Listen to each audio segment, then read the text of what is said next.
नमस्कार, स्वागत है आपका। आप देख रहे हैं आप लोग राजस्थान। मैं हूं आपके साथ संजय यादव। बुलेटिन की शुरुआत करते हैं इस वक्त की 4 बड़ी खबरों के साथ। पहली बड़ी खबर आज की कोरोना के हालात पर। सबसे ज्यादा प्रभावित 8 राज्यों के मुख्यमंत्रियों के साथ कल पीएम मोदी करेंगे बैठक। पीएम मोदी की कल होने वाली बैठक से पहले आज सीएमआर में मंथन के दौरान वैक्सीन और उसके डिस्ट्रीब्यूशन को लेकर डिस्कशन होगा। साथ ही नाइट कर्फ्यू समेत कई फैसलों की समीक्षा की जाएगी। दूसरी बड़ी खबर, प्रदेश में कोरोना का कहर लगातार बढ़ता जा रहा है। आज फिर बड़ी संख्या में रिकॉर्ड 3232 नए संक्रमित मरीज मिले हैं, जबकि 18 संक्रमितों की आज जान गई है। चिकित्सा मंत्री डॉक्टर रघु शर्मा भी कोरोना की चपेट में आ गए।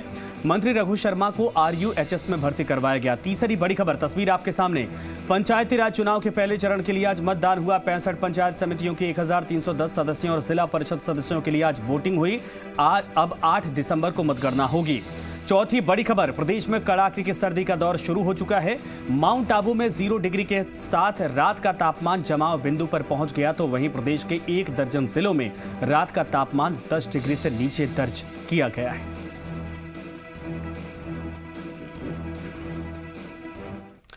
तो बड़ी खबर इस वक्त जयपुर से आ रही है। कर्मचारियों की संपत्ति पर अब ACB की रहेगी निगाहें। अब सभी कर्मचारियों को देनी होगी संपत्ति की जानकारी। पहले राजपत्रित अधिकारियों को ही देनी होती थी जानकारी। 1 जनवरी 2021 से संपत्ति की जानकारी भरनी होगी ऑनलाइन।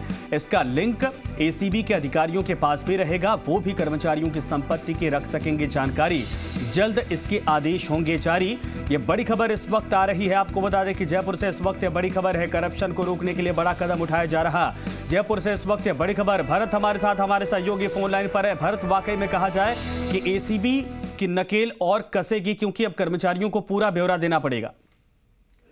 देखिए, निश्चित रूप से मुख्यमंत्री अशोक गहलोत खुद चाहते हैं कि पारदर्शी शासन हो और इसके लिए जरूरी है कि भ्रष्टाचार पर नकेल कसी जाए। आम जनता के काम त्वरित गति से हो और उसमें कोई किसी प्रकार का पैसों का लेन देन नहीं होना चाहिए। इसके लिए अब जरूरी हो गया है कि जितने भी सरकारी कर्मचारी हैं उसकी आय का संपत्ति सरकार के पास होनी चाहिए। पहले जरूरी था राजपत्रित अधिकारियों की संपत्ति की जानकारी सरकार के पास होती है, लेकिन अब कोई सा भी कर्मचारी हो, नीचे से ऊंचा तक का, सभी की जानकारी सरकार के पास होगी। और 1 जनवरी से 2021 से सरकार इसे लागू करने जा रही है। ऑनलाइन कर्मचारी को जानकारी देनी होगी और कर्मचारी अगर जानकारी नहीं देते हैं तो इंक्रीमेंट, प्रमोशन का लाभ भी उनको नहीं मिल पाएगा। तो इसके लिए जरूरी है कि सभी कर्मचारियों को अपनी जानकारी पोर्टल पर देनी होगी और उसका एक लिंक ACB के अधिकारी के पास भी रहेगा। क्योंकि मुख्यमंत्री अशोक गहलोत ACB के मुख्यालय में जब समीक्षा बैठक ली थी तो उन्होंने इसके लिए जरूरी बताया था कि हम इसके लिए मॉड्यूल लेकर आ रहे हैं और इसका लिंक ACB के अधिकारी के पास भी रहेगा। वो भी साझा करना होगा, बिल्कुल, ताकि पूरी रिपोर्ट उनके पास रहे और जैसे ही कुछ गड़बड़ होता है तुरंत मामले की जांच पड़ताल शुरू की जाएगी। बड़ी खबर इस वक्त आ रही है। धन्यवाद इस पूरी तमाम जानकारी के लिए भरत।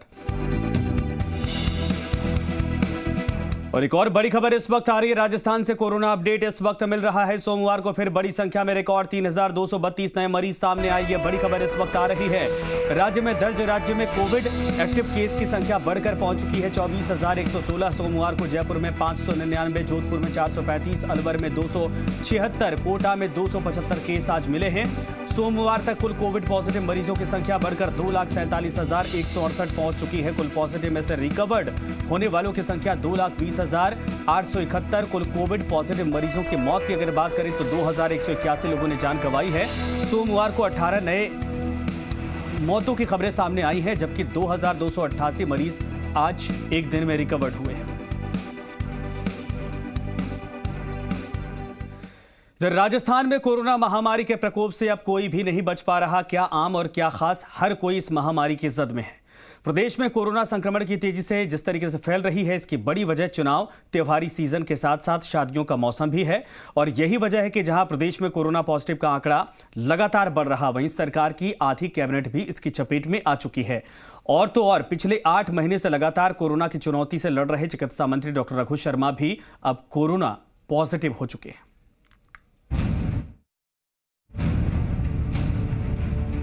राजस्थान में पहले त्योहारी सीजन, अब पंचायत और निकाय चुनाव जनता से लेकर नेता तक ऐसे लापरवाह हुए कि कोरोना ने कहर बरपा दिया।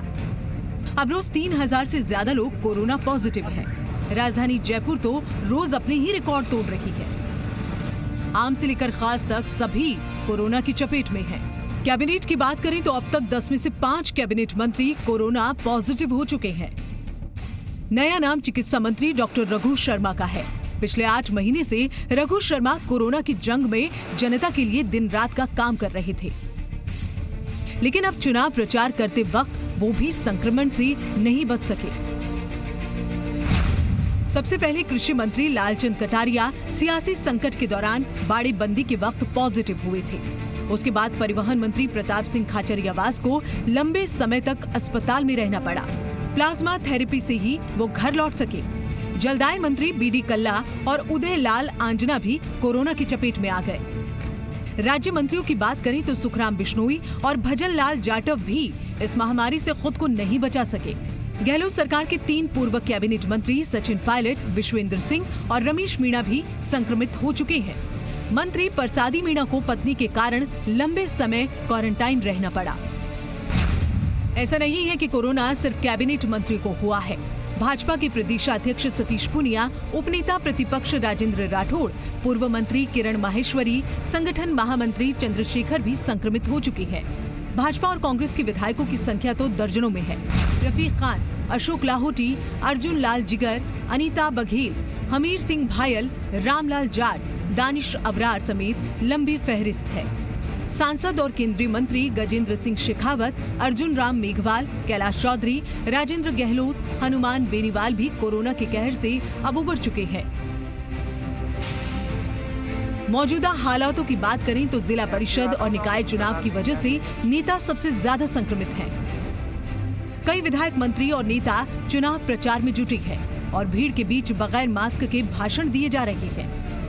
राजनीतिक दलों के कार्यक्रम में भी नेताओं की लापरवाही साफ नजर आ रही है। सरकार एक तरफ तो मास्क लगाने के लिए कानून बना चुकी है और रोज बड़े बड़े फैसले ले रही है, लेकिन दूसरी तरफ विधायक और मंत्री ही इसकी सबसे ज्यादा अवहेलना कर रहे हैं। जगह जगह धारा 144 लागू हो गई है, लेकिन चुनावी सभा में इसकी धज्जियां उड़ती नजर आई। ऐसे में लापरवाही के कारण विधायक और मंत्री लगातार पॉजिटिव आ रहे हैं। अब बड़ा सवाल ये है कि अगर जनता को संदेश देने वाले ही लापरवाही बरतेंगे तो फिर कोरोना से कैसे लड़ेंगे। सुशांत पारिक, जी मीडिया, जयपुर। राजस्थान में कोरोना संक्रमण के बढ़ते ग्राफ का असर प्रदेश कांग्रेस कार्यालय में आज से शुरू होने वाली जनसुनवाई पर भी नजर आया। प्रदेश कांग्रेस अध्यक्ष गोविंद सिंह डोटासरा ने धारा 144 और कोरोना वायरस के पालना के चलते पीसीसी में जनसुनवाई कार्यक्रम को रद्द कर दिया। आज से 3 दिन तक चलने वाली जनसुनवाई अब नहीं होगी। डोटासरा का यह फैसला सराहनीय है। उम्मीद की जा सकती है कि प्रदेश में जिला परिषद और निकाय चुनाव में कांग्रेस नेता कार्यकर्ता भी डोटासरा के इस फैसले का अनुसरण करेंगे।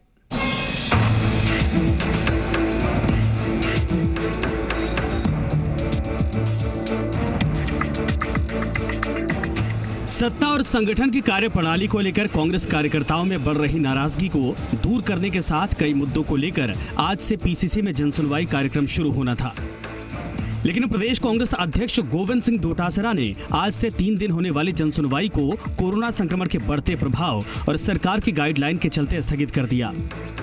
डोटासरा ने ट्वीट करके इसकी जानकारी दी। डोटासरा 23, 24 और 25 नवंबर को कार्यकर्ताओं की जनसुनवाई कर उनकी समस्याओं का निस्तारण करने के साथ उनके गिले शिकवे भी दूर करने वाले थे। डोटासरा ने बताया कि सरकार की ओर से धारा 144 लागू होने और कोरोना के बढ़ते प्रभाव के चलते कार्यकर्ताओं की जनसुनवाई कार्यक्रम को स्थगित कर दिया गया है। आगे जनसुनवाई कार्यक्रम को लेकर घोषणा की जाएगी। प्रदेश अध्यक्ष गोविंद सिंह डोटासरा ने सरकार की ओर से नाइट कर्फ्यू जैसे फैसलों को बहुत जरूरी और सकारात्मक बताया। कहीं कर्फ्यू लगाने का, धारा 144 लगाने का अर्थ एक ही है।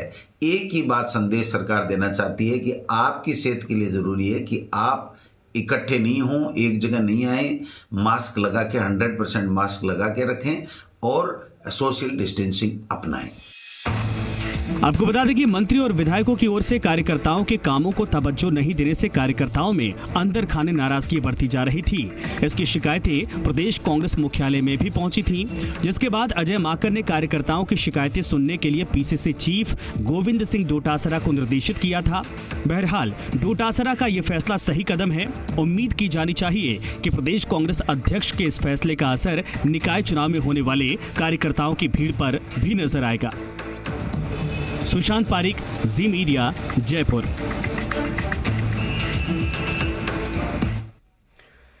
चिकित्सा मंत्री डॉक्टर रघु शर्मा कोरोना संक्रमित हो गए। कल रात उनकी रिपोर्ट पॉजिटिव आई, जिसके बाद उन्हें जयपुर के RUHS में भर्ती करवाया गया। आपको बता दें कि डॉक्टर रघु शर्मा पिछले 8 महीने से कोरोना के से जंग में अपनी अहम भूमिका निभा रहे थे और कोरोना से लड़ते लड़ते वो खुद ही इसके चपेट में आ गए। मुख्यमंत्री अशोक गहलोत ने फोन पर चिकित्सा मंत्री से बातचीत की और उनके स्वास्थ्य की जानकारी ली। सीएम गहलोत ने ट्वीट करके डॉक्टर रघु शर्मा के जल्द स्वस्थ होने की कामना की है।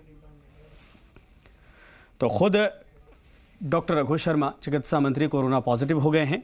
RUHS में उनको भर्ती करवाया गया है और मुख्यमंत्री को जैसे ही ये जानकारी मिली उन्होंने ट्वीट करके और खुद फोन करके हालचाल जाना, साथ ही साथ उम्मीद की कि बहुत जल्द वो ठीक होकर आएंगे और प्रदेश की जनता की सेवा एक बार फिर से करने में जुट जाएंगे।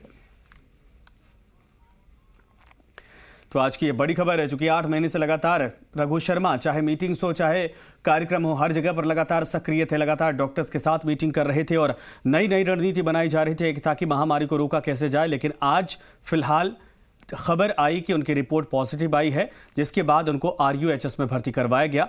मुख्यमंत्री ने ट्वीट करके उनके जल्द स्वस्थ होने की कामना की है।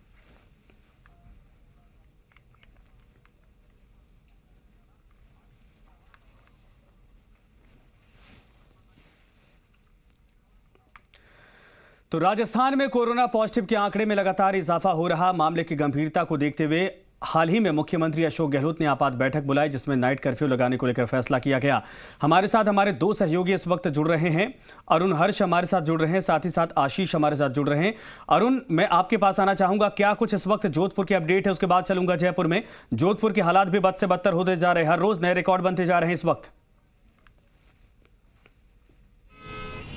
बिल्कुल संजय, इसमें कोई दो राय नहीं है। जोधपुर में जिस तरह से आंकड़े बढ़ रहे हैं और उसके बाद मुख्यमंत्री के आदेश के बाद आप देख सकते हैं तमाम अधिकारी यहाँ सड़कों पर उतरे रात्रिकालीन कर्फ्यू की जो पालना करवाने के लिए। तो कह सकते हैं प्रशासन पूरा चुस्त दुरुस्त है। लोगों को जागरूक होने की आवश्यकता है। लोग जागरूक होंगे तभी कोरोना से लड़ा जा सकेगा। लेकिन कह सकते हैं अधिकारी सड़कों पर है। अधिकारियों से बात करेंगे। DCP खुद है आलोक श्रीवास्तव।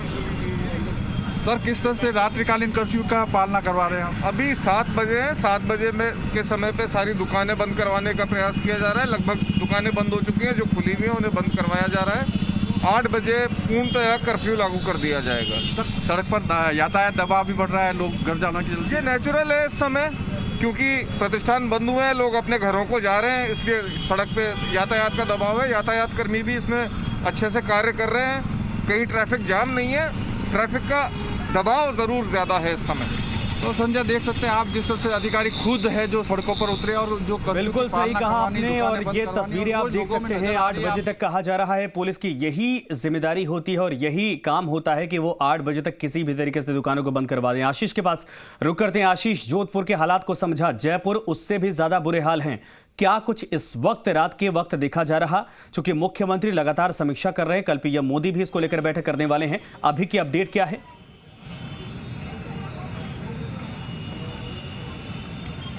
देखिए, शाम के 7 बज चुके हैं और कोरोना संक्रमण को देखते हुए जिस तरीके से मुख्यमंत्री अशोक गहलोत ने यह फैसला लिया है कि रात 8 बजे से कर्फ्यू लागू कर दिया जाएगा। कल रविवार का दिन था, लेकिन आज सोमवार का दिन है, कल छुट्टी का दिन था और आज मंडे है। तो ऐसे में आज देखना यह होगा कि आखिरकार रात्रिकालीन कर्फ्यू का कितना असर देखने को मिलता है। देखिए, आज जरूर दुकानें जो है 7 बजे के बाद भी खुली है, लेकिन बाजारों में आज पहला दिन है, तो ऐसे में कहीं ना कहीं दुकानदारों को थोड़ी देर जरूर हो सकती है। लेकिन कई सारे दुकानदार ऐसे हैं जिन्होंने अपनी दुकानें बंद करके घर को लौटना शुरू हो गए हैं। रात 8 बजे रात्रिकालीन कर्फ्यू लागू हो जाएगा और सुबह 6 बजे तक जारी रहेगा। मैं इस वक्त जयपुर के 4 दीवारी क्षेत्र में मौजूद हूँ, जहाँ पर सबसे ज़्यादा कोरोना का संक्रमण फैला था और सबसे ज़्यादा कोरोना का कहर यहीं बरपा था। रामगंज की हम बात करते हैं, बड़ी चौपड़ की हम बात करते हैं या चांदपोल बाजार की बात करते हैं,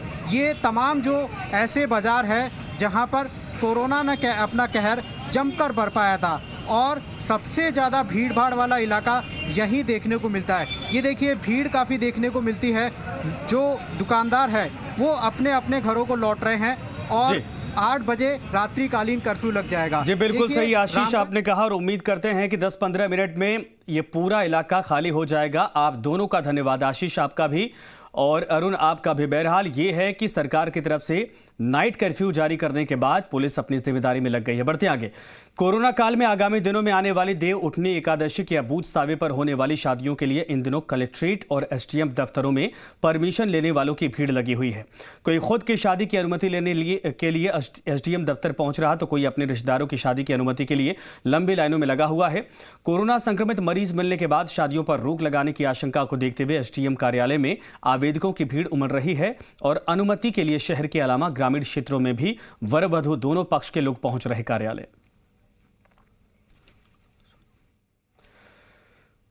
तो फिलहाल यहां रुकेंगे एक छोटे से ब्रेक के लिए। ब्रेक के बाद भी खबरें लगातार जारी रहेंगी।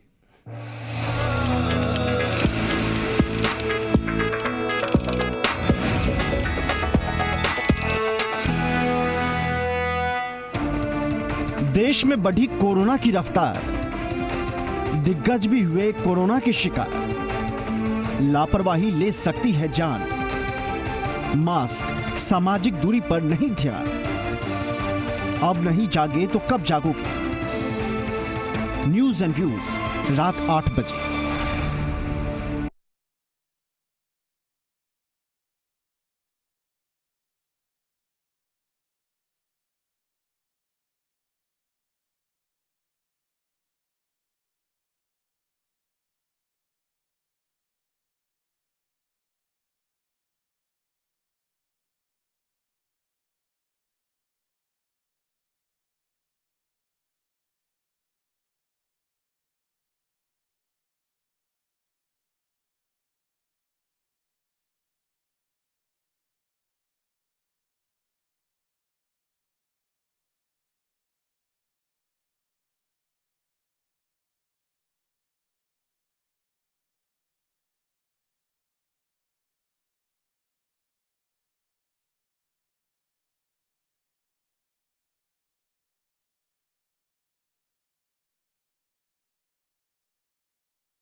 तो ब्रेक के बाद एक बार फिर से आप सभी का स्वागत है। प्रदेश में पंचायत राज चुनाव के पहले चरण के लिए आज वोटिंग हुई। पहले चरण में 21 जिलों में वोट डाले गए। अजमेर, बांसवाड़ा, बाड़मेर, भीलवाड़ा, बीकानेर, बूंदी, चित्तौड़गढ़, चूरू, डूंगरपुर, हनुमानगढ़, जैसलमेर, जालौर, झालावाड़, झुंझुनू की तस्वीरें इस वक्त आपके सामने हैं। पाली, प्रतापगढ़, राजसमंद, सीकर, टोंक और उदयपुर में भी आज वोटिंग हुई है।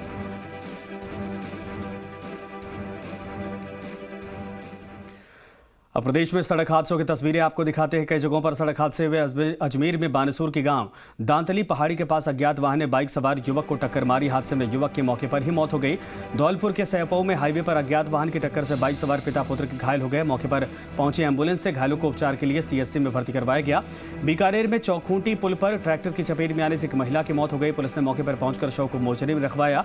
मृतका का अभी तक पहचान उसकी नहीं हो पाई है। बांसवाड़ा में चांदू जी की गढ़ा के पास अज्ञात वाहन ने बाइक को टक्कर मारी और हादसे में पंचायत समिति प्रत्याशी के पति की मौत हो गई।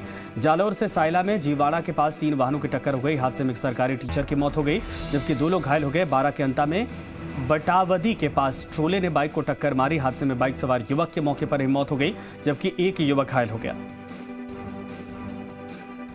तो चलिए अब देख लेते हैं 2 मिनट में क्राइम की खबरें। श्रीगंगानगर में पाकिस्तान की ओर से नापाक हरकत का खुलासा हुआ है। श्रीगंगानगर के ग्रामीण इलाकों में पाकिस्तान की ओर से कॉल आ रहे और गुप्त जानकारियां साझा मांगी जा रही है। हाथरस कांड को लेकर सूत्रों के हवाले से बड़ी खबर है। जातीय हिंसा और तनाव की साजिश के लिए तुर्की और दुबई से हुई थी फंडिंग। कीकड़ी से 4 दिन से लापता युवक का शव ट्रक सहित कुएं में मिला है। पुलिस ने क्रेन की मदद से ट्रक और शव दोनों को बाहर निकलवाया। बाराबंकी के सुबेहा थाना क्षेत्र में युवती के साथ गैंगरेप। पुलिस ने 2 आरोपियों को गिरफ्तार किया है। बांसवाड़ा में चोरों के हौसले बुलंद होते जा रहे हैं। नरवाली गांव में चोरों ने सोने मकान में चोरी की वारदात को अंजाम दिया है। 5 साल में पैसा दोगुना करने के नाम पर ठगी करने वाले 2 गिरफ्तार। 1,36,77,000 रुपए बरामद।